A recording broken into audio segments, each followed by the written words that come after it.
What's going on, everybody? It's your boy Tyler, and today we're doing the 8th Annual MFC Awards. Now, I meant to do this on Christmas Day. Didn't get it recorded before Christmas Day. Christmas Day was too hectic for me to record then. And then yesterday, the day after Christmas, it was just more of the same. It was just, honestly, I wasn't feeling that great on Friday. But we're doing it today. We're doing it today. Now, just like last year, we have, the main awards, but there will be some side awards to be given out.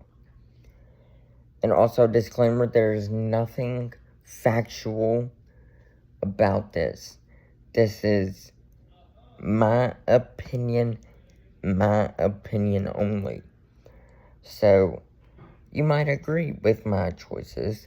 You might think I'm the dumbest human being alive with my choices. Whichever. But again, it's just my opinion and my opinion only.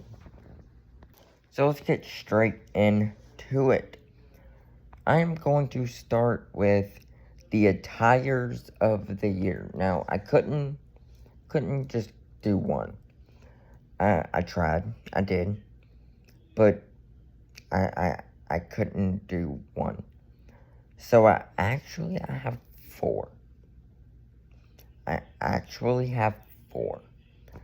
I have AJ Styles at WrestleMania 41 and that white and blue inspired, or white and blue colored attire. Now this one is again totally biased because of me. John Cena at SmackDown when they were in Knoxville, Tennessee, in the Tennessee Vols gear. You've seen me have that shirt on before. Tennessee Vols is my favorite football team.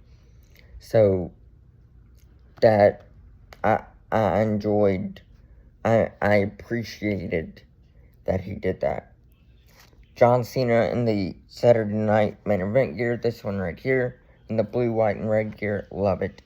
And then John Cena at SummerSlam this year with the New York Giants esque gear. I don't like the Giants, but I love the color scheme of it. That's why I love this blue, white, and red, white, and blue gear. So those are my four for attires of the year. Now, what do I think is the best booking decision of this year? Now, there's no nominees for this. I went with John Cena turning face. And I've seen a few people say John Cena turning face, but they have John Cena turning face as in, the heel turn was so bad, or, oh, the heel turn was garbage, I'm glad they turned him face and just pulled the plug. I did it because it brought back the John Cena that I wanted, right? That's why I appreciated the face turn. When he was doing the whole entire segment, I had tears in my eyes. Because I was like, this is John Cena coming back to his true colors, to the colors. So, it really meant a lot to me. And I just think that was the best booking decision, was not keeping him heel through his whole entire run. And keeping him, or turning him back face about halfway through the year, when I feel like the heel turn ran its course and we needed the tail end of the year, him as a babyface, which we ended up getting, thank God. Now, for the worst booking decision, I have two. And the only reason I have to is because one had a more lasting effect on the WWE versus the other one. Number one is Travis Scott. He should have never been brought up. He should have never been put into the company, period. He should have never stepped foot in the WWE. Not only did he do that, but he ruined the main event of WrestleMania 41. And my other worst booking decision, it's kind of a 2-in-1. Jey Uso's Rumble win, and then Jey Uso winning the World Heavyweight Championship. Jey Uso winning the World Heavyweight Championship against Gunther, tapping him out in the main, or not in the main event, but in the opener of Mania, because that's all Jey Uso deserved. Winning the World Heavyweight Champion. I love Jey Uso, but only when he's with the Usos, like not when he's main eventing every single Monday Night Raw and PLE and Rumble wins, and makes no sense. So those will be my worst 2 booking decisions of the year. Next is the most underrated superstars of the year. So, again, I have 2. I promise we're going to get to the ones that I only have 1 for. But I have 2. One is a group, one's a single star. The group is the Wyatt Six. Bear with me. Yes, they are tag team champions. And I understand why they got put on the shelf, but they are not. I don't feel like they're utilized as well as they could be utilized. They, like I said, they're tag team champions, and that's perfect. And they're getting put in the feud with MFT right now, which is perfect. But before this, they weren't really doing a whole lot in 2025. So I feel like in 2026 they can be utilized just a bit better. And then my next one is Shinsuke Nakamura. There's no reason why he's being buried. There's no reason why he's this misused. He belongs in the main event picture. I said what I said. He belongs in the main event picture. Shinsuke Nakamura should be in the World Heavyweight Championship picture. He should be multi-time world champion by now. And he's not. And it baffles me that he's not. It's ridiculous. But anywho, that would be my most underrated. My most overrated superstar, there's only one, and it's Jey Uso. Why do I say this? Because he won the Royal Rumble, he won the World Champion, he got numerous World Championship matches. He's ever with the crowd, sure, but who cares? Jey Uso did not deserve the World Championship, did not deserve the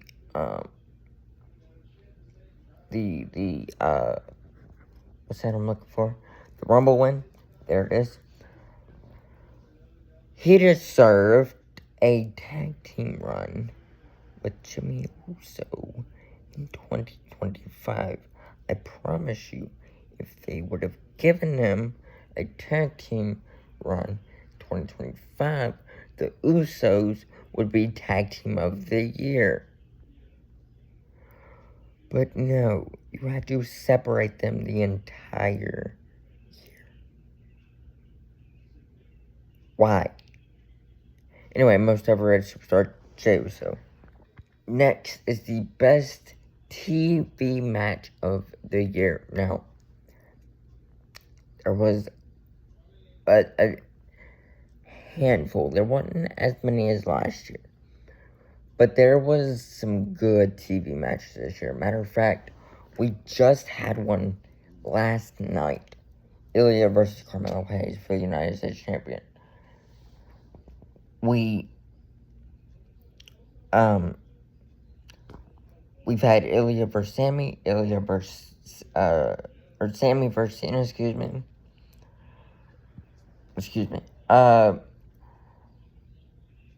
What's some more? And I can't think right now, but none of that, as good as they were, none of that even hold a candle, even come close to the fantastic TLC match on SmackDown. And I believe the teams were DIY, the Street Profits, and Motor City Machine Guns. These three tore the house down. You hear me? A prosthetic leg was used during this match. I think it was Johnny Gargano that got beat over the back with a prosthetic leg by Angelo Dawkins from a fan in the crowd. What? I mean, on top of that, there was just spot after spot after spot. Who was it that ended up picking up I can't remember. I want to say it was DIY that picked up the win. I do believe it was DIY that picked up the win. But these three tore the house down. No, it was Street Profits that picked up the win. It was the Street Profits. But man, they tore the house down with this match. And they deserved to be on the WrestleMania card, which was only a night later. Now we're getting into like the main ones. For entrance of the year, we actually have nominees. The nominees are CM Punk at WrestleMania 41, John Cena at SummerSlam, Roman Reigns at WrestleMania 41 with all the Bloodline members on the little rectangular things above him, Cody Rhodes at SummerSlam with Dusty saying his little speech at the beginning, Jey Uso at WrestleMania 41. I mean, I can't deny his entrance is fantastic. Even when I was there, I was vibing with the entrance. But WrestleMania 41, just with everybody doing it all at one time. Seth Rollins at Mania 41 coming out with the flamethrower, and then the lights go out and he switches from the black gear to the white gear. Wyatt Six in Clash in Paris with all X amount of people singing the song with them. And then El Grande Americano at Mania 41. Now, I'm just going to spoil. El Grande Americano did not win this, but I have never, I don't think, had an entrance that made me laugh from the start to the end like El Grande Americano. I laughed during the whole thing. I love his whole gimmick. It was fantastic. It was hilarious. But he does not win. Now, your winner for entrance of the year, I almost go on John Cena. I almost went John Cena when he went to the black font and then it changed back to the colors. But I went with Wyatt Six and Clash in Paris. I don't think there's ever been an entrance that made me cry until this right here. When you just see the lights go out, hear the entrance music that was Bray Wyatt, see all the fireflies that was Bray Wyatt's, and then just the crowd when they started singing and they were loud, and it was beautiful. So Wyatt Six, Clash in Paris, definitely gets my entrance of the year. But I want to do a side award right here, because I do believe that Clash in Paris, was the best crowd of this year. Next, we are going to the worst event of the year. Now, again, this is not one that's got... Sorry, I got a game on, a football game on, so that's why I'm looking it up. But this is not one that is, got nominees. There's one. WrestlePalooza. WrestlePalooza was quite literally one of the worst events that I've ever watched in my entire life. It seriously was. After I watched it, I immediately said this is my top 5 worst events of all time. Like, hands down. It's up there with Crown Jewel 2018. It's up there with Super Showdown 2020. Like, it was bad. It was bad. Like, it was horrible. It was horrible. And we'll go ahead and throw another award in right here. Or, I should say, disaward, or dishonor, because it's not the award that you want to win, but it had my worst match of the year. Brock Lesnar vs. John Cena is my top 5 worst matches of all time. It is horrible. It's pathetic. It was the worst thing that I've watched this entire year. Like, it was just a bad way to start off the night. And WrestlePalooza did not get any better from there. Stephanie and Io helped a lot, but not enough. Well, and then AJ's return match helped a lot, but again, not enough. And then just the main event was even boring. It was bad. But then we go to event of the year, and these have nominees. The nominees are Evolution, WrestleMania 41, I'm not splitting them up into 2 nights, Elimination Chamber, or SummerSlam. Again, not splitting them up. Now, I've seen a lot of people go with Evolution, and I think Evolution was a great show. But I went with SummerSlam. You had John Cena and Cody Rhodes in the main event of night 2. A fantastic night 1 main event between Gunther and Punk. You had Seth Rollins cashing in at night 1. You had Jelly Roll in one of the best guest appearances of all time. Roman and Jey Uso match to open up, I believe it was night 1, was fantastic. The women's triple threat, although it wasn't as great as the Mania match, was still a very fantastic match. Sami Zayn and Karrion Kross left a lot to be desired. Same with Charlotte and Alexa versus the Judgment Day girls. Dom and AJ was a lot of fun, with Dom unzipping the boot and AJ removing the boot and Dom still in the win. It was just... And then you had Brock Lesnar return, and my jaw hit the floor. My jaw hit the floor when that happened. So, definitely, SummerSlam 2025 is the event of this year, for sure. Next is Breakout Superstar of the Year. The person that maybe has been on the roster for a long time, or hasn't been on the roster for a long time, and they just showed up and showed out. So my nominees are Dominic Mysterio. He won the Intercontinental Champion. He beat John Cena for the Intercontinental Champion to become 2-time Intercontinental Champion. He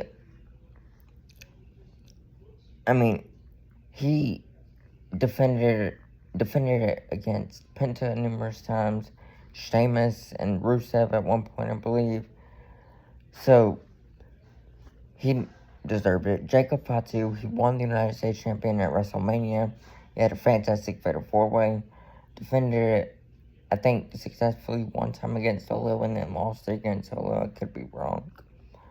But he, turning on Solo, too, to become a single star, he just absolutely was a breakout star this year. Chad Gable, I feel like he's a breakout star every year, because 2024 was like his breakout year. But then 2025, although he did get injured, he played El Grande Americano and was fantastic. He had a match of the year contender against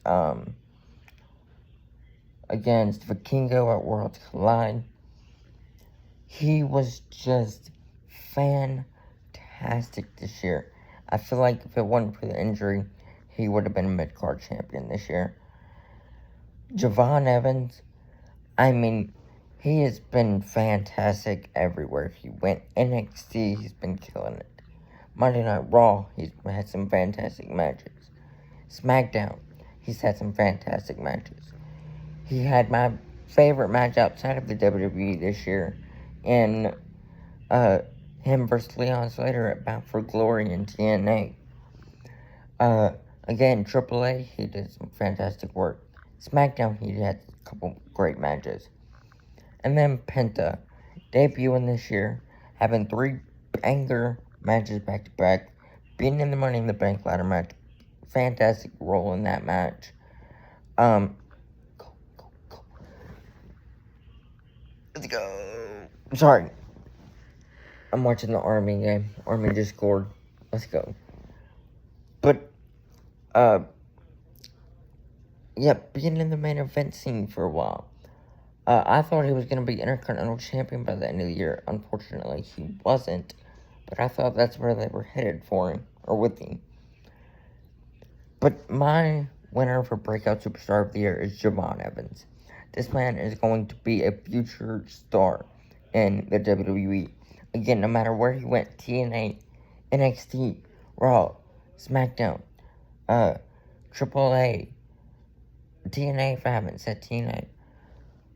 No matter where he went, he was fantastic. Javon Evans also wins 2 SAT awards for NXT Male Superstar of the Year and for NXT Match of the Year. His triple threat with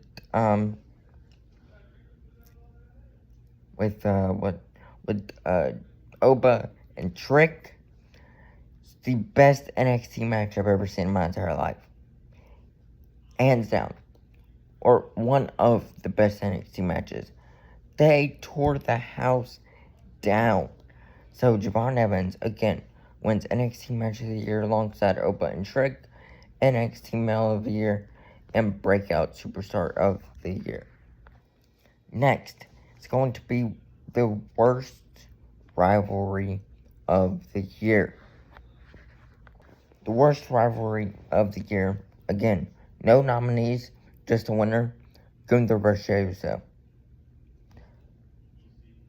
This rivalry was horrible. It was not needed. There was no hype going into their Mania match. This feud did nothing for nobody. It was a horrible feud. The best thing about the feud was Gunther just sleeping Jimmy Uso like the week before Mania. Other than that, this feud was hands down the worst feud of 2025. Now we go to the best feud / rivalry of the year. Now there is nominees. The nominees are Becky versus Lyra Valkyria, John Cena versus CM Punk, Seth Rollins versus CM Punk, Seth Rollins versus CM Punk versus Roman Reigns, John Cena versus Cody Rhodes, and John Cena versus Randy Orton. And the winner for rivalry of the year is John Cena versus Cody Rhodes. Now, I almost went with Cena and Orton because it's my favorite rivalry of all time. So getting one more notch in it, but it just didn't give me, anything to really... Wait a minute. Never mind. Your winner for rivalry of the year is not Cena and Cody. It's Seth versus CM Punk. They had 2 great matches to start the year. Had the great match at Mania. Then had the Ruse of the Century with Seth cashing in on Punk. Punk feuding with Seth for majority of the year. Then Punk feuding with Seth and Becky, which then allowed the return of AJ Lee. Yeah, I forgot all about their rivalry this year, like the earlier part. But no, Seth vs. CM Punk is 100% rivalry of the year. Sorry, Cena and Cody. Next is moment. You know what? No, I'm going to do return of the year. Return of the year, the nominees are the Wyatt Six on SmackDown, Bray Wyatt's birthday, Brock Lesnar at SummerSlam, Dolph Ziggler on Monday Night Raw, AJ Lee on SmackDown, or Matt Cardona on SmackDown. And your winner for Return of the Year is AJ Lee, hands down. Now, it was funny because when the Wyatt Six returned, I said, this is Return of the Year. Hands down, nothing's beating it. Then, Brock Lesnar returned, and I said, sorry, Wyatt Six, Brock Lesnar is Return of the Year. There's nothing beating this. And then AJ Lee returned. I said, okay, there's nothing beating this. I don't care who it is. And I was right. AJ Lee is the best Return of the Year. Dare I say the best return of the decade? Maybe a little too far. But AJ Lee returning, yeah, AJ Lee's not the return of the decade, because her husband upstaged her on that one. But AJ Lee returning is hands down the return of the year. Now, let's go to moment of the year. Division forming night after WrestleMania, or the Raw after Mania, excuse me. Seth getting kicked out of the Vision on a random episode of Raw in the middle of October. It's oddly weird, but shocking moment. AJ Lee returning again. She won Return of the Year. Naomi cashing in. Seth Rollins cashing in. John Cena winning the Grand Slam champion. John Cena turning heel. Or John Cena winning the 17th. Now, I do have 2 side awards to give. Seth Rollins cashing in is going to be cash-in of the year. Now, I made up cash-in of the year because I wanted this moment to at least have something. It deserved to have something. Same with the 17th. It's getting title change of the year. Again, and with this also, John Cena gets champion of the year. I wanted this moment to have something. But moment of the year has got to go to John Cena turning heel. It was easily the most shocking moment this year. When he kicked Cody low, low down, my jaw hit the floor. I went, John, what? What are you doing? Oh my gosh. Are they seriously turning this man heel? And they did. And the heel turn for y'all may have not landed greatly, and maybe it's because I looked at it differently. It was my guilty pleasure of this year. I loved everything to do with it. Army just about scored again. I loved everything to do with their retirement tour. Minus Brock Lesnar. My brother's CV up there. Minus the Brock Lesnar stuff I didn't appreciate. But everything else, minus Travis Scott. Because screw Travis Scott. But everything else I loved. Cena Punk, Cena Orton, Cena Truth, Cena and... which, I mean, all the other stuff was face, but Cena and Cody's build up to their match was fantastic. Cena's heel promos were fantastic. So, John Cena turning heel was 100% moment of the year. We're getting down to the wire. Tag team of the year. Now, there's not a lot of great tag teams this year. Or, not a good year for tag team wrestling. So, the nominees are DIY, the Street Profits, Motor City Machine Guns, the YS6, Fraxium, or even though it's late in the year, Dragon Styles, or AJ Lee, or however you want to say.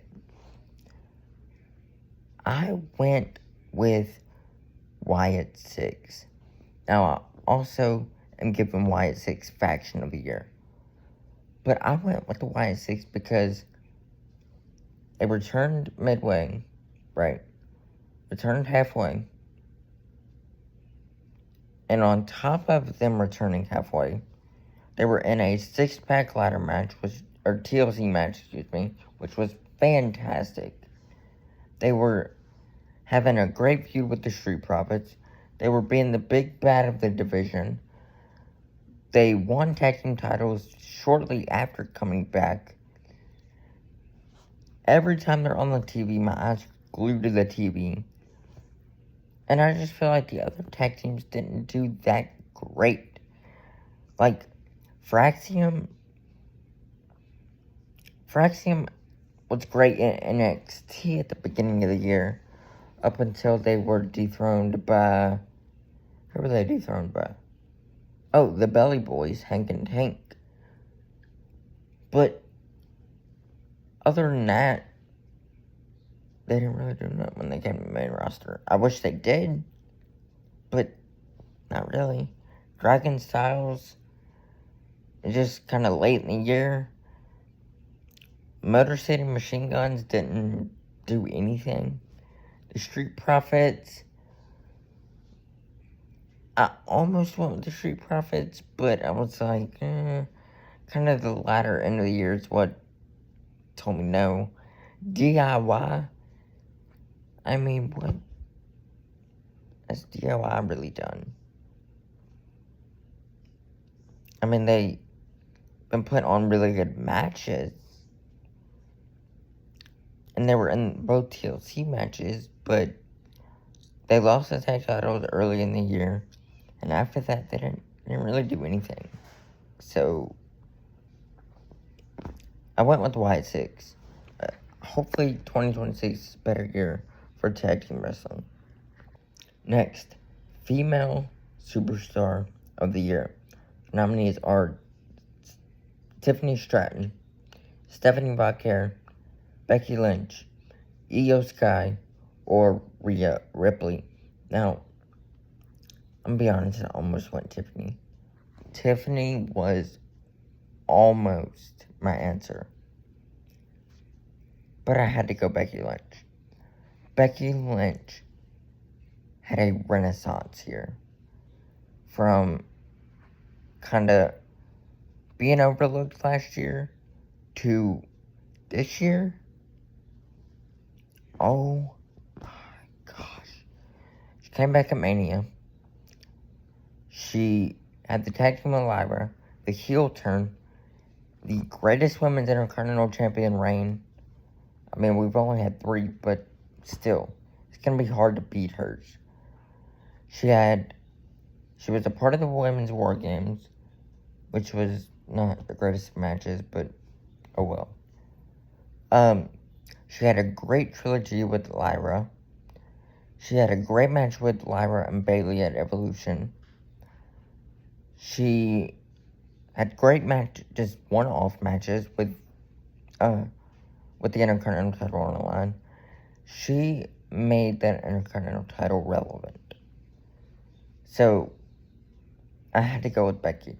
Although Tiffany, cashing in at SmackDown before, winning the Women's Champion, defeating Charlotte, which I thought was never going to happen. Defeating Jade like 2 or 3 times, which I never thought was going to happen before losing to Jade.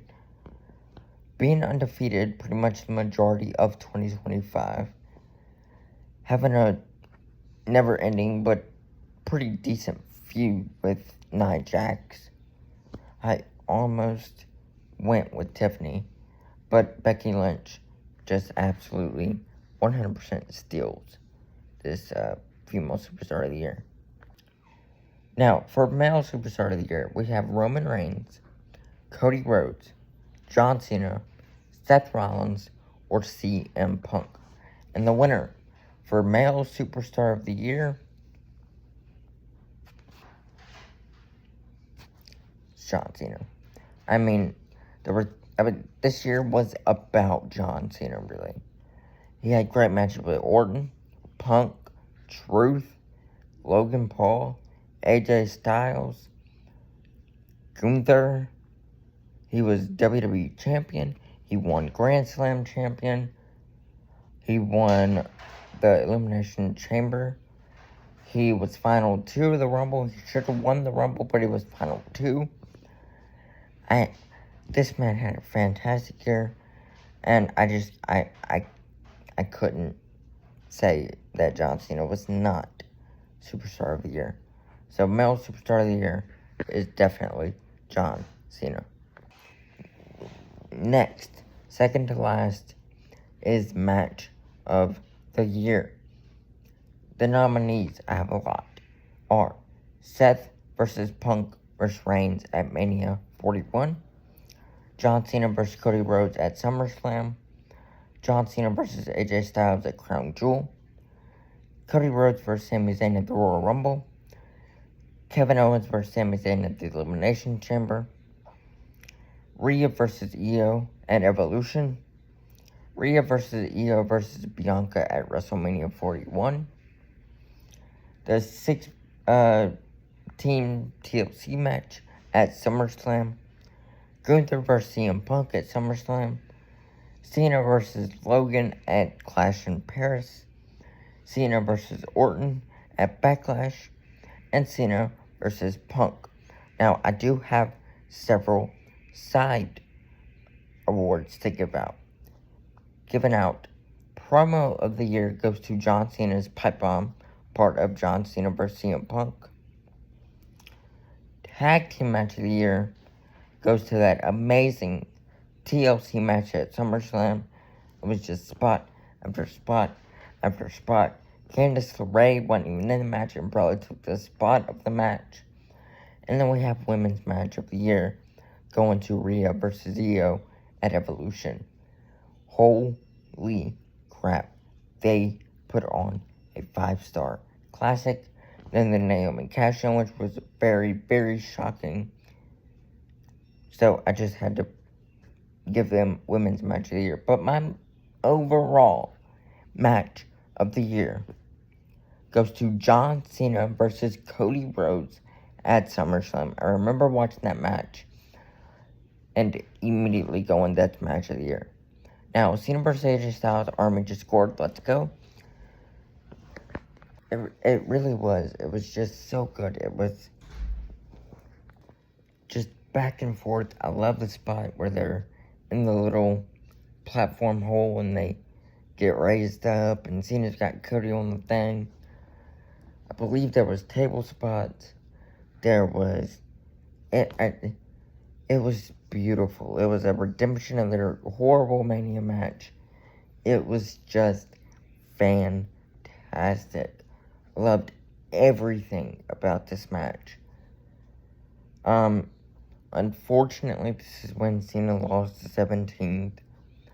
I was a little upset, but I was like, passing the torch. Great moment. Both great attires. Both great entrances. And the match was just fantastic. And then after the match, of course, Brock Lesnar. But the actual match from start to finish was the Match of the Year.